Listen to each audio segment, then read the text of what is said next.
जय हिंद। तो आज हम लोग सिद्ध करेंगे कि √2 एक अपरिमेय संख्या है जो कि क्लास 10th बोर्ड एग्जाम में हमेशा 2 नंबर में पूछा जाने वाला ये हिट क्वेश्चन है। तो बिना किसी देरी के हम लोग सीखते हैं। तो सबसे पहले हम लोग जानेंगे कि परिमेय संख्या और अपरिमेय संख्या किसे कहते हैं। तो परिमेय संख्या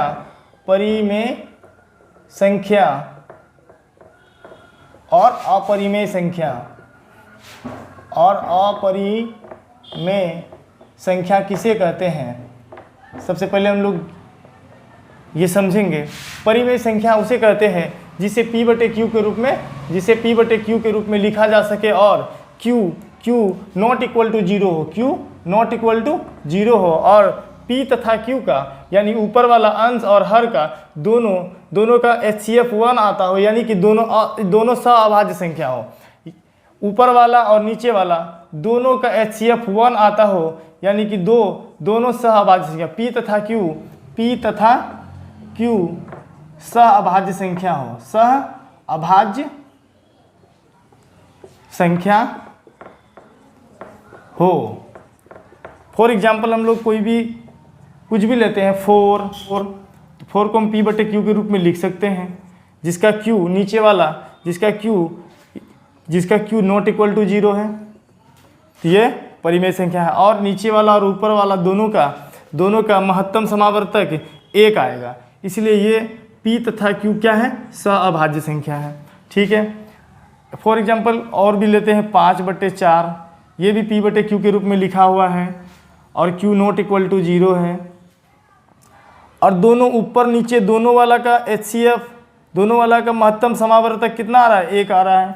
1 गुना 5 लिख सकते हैं इसको, 4 × 1 क्या हो गया, दोनों का मल्टीपल कितना है, 1, ये हो जाएगा कितना, 1 इसका HCF। ये भी परिमेय संख्या है।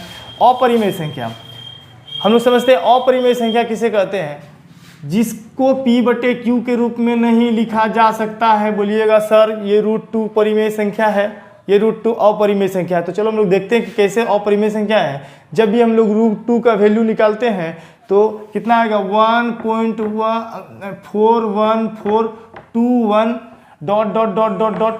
ऐसे ही ये जो है इसका दशमलव प्रसार जो है शांत नहीं है, इसको हम लोग P/Q के रूप में नहीं लिख सकते हैं। वैसे √3 का भी वैल्यू वैसे ही अशांत, इसका भी दशमलव प्रसार अशांत होगा, तो इसे भी हम लोग P/Q के रूप में नहीं लिख सकते हैं। तो सरल भाषा में हम लोग समझेंगे कि जिसे P/Q के रूप में नहीं लिखा जा सके उसे अपरिमेय संख्या कहा जाता है। अब हम लोग सीधे मुद्दे पर चलेंगे कि √2 एक अपरिमेय संख्या है, कैसे प्रूव करें। सिद्ध करना है कि √2 एक अपरिमेय संख्या, तो हम लोग उसका उल्टा मानेंगे कि माना कि √2 एक परिमेय संख्या है,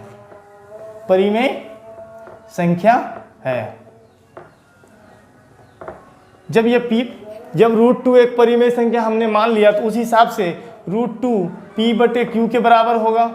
और P तथा Q, और जहां P तथा Q सहअभाज्य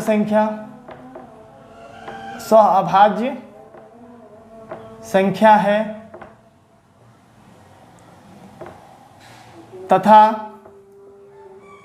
Q not equal to 0 होना चाहिए, अगर ये √2 हम परिमेय संख्या मानते हैं तो इतना तो होना ही चाहिए हमारे हिसाब से। अब आगे चलते हैं। दोनों तरफ वर्ग करने पर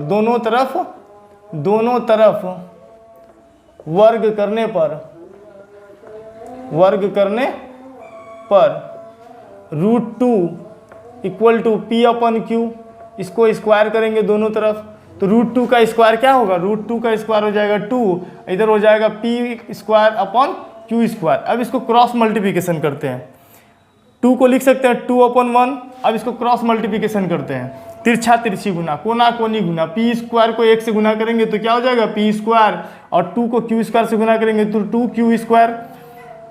अब इसको लिखेंगे समीकरण 1, लिखेंगे चूंकि 2 से विभाजित है इसलिए P भी 2 से विभाजित होगा। ये नियम है, माना कि p बराबर जो भी रूट के अंदर में रहेगा उसी को मानेंगे 2m। माना कि p बराबर 2m, दोनों तरफ वर्ग करने पर दोनों तरफ जब वर्ग करेंगे तो इधर हो जाएगा p स्क्वायर, इधर हो जाएगा 2m का होल स्क्वायर।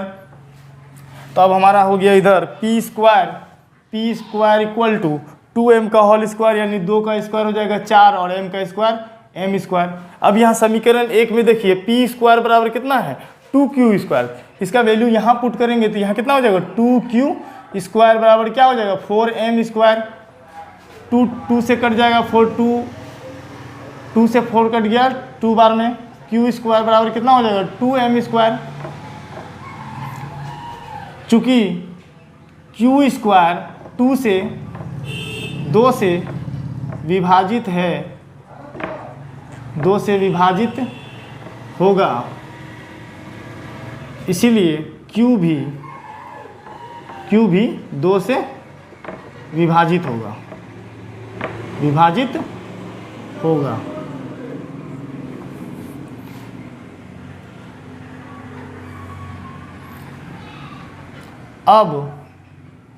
अब देखिए यहाँ पर 2 से q भी विभाजित है और 2 से p भी विभाजित है, 2 से p भी विभाजित है। ऐसा नहीं होना चाहिए, अलग अलग संख्या से विभाजित होना चाहिए, तभी ये परिमेय संख्या होगा। चूँकि p तथा q दोनों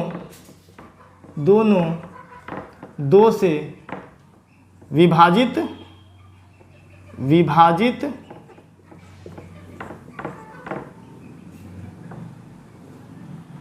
है, अर्थात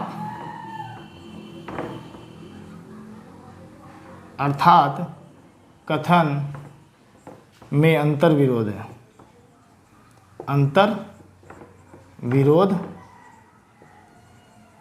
है। इसलिए हमारा माना कि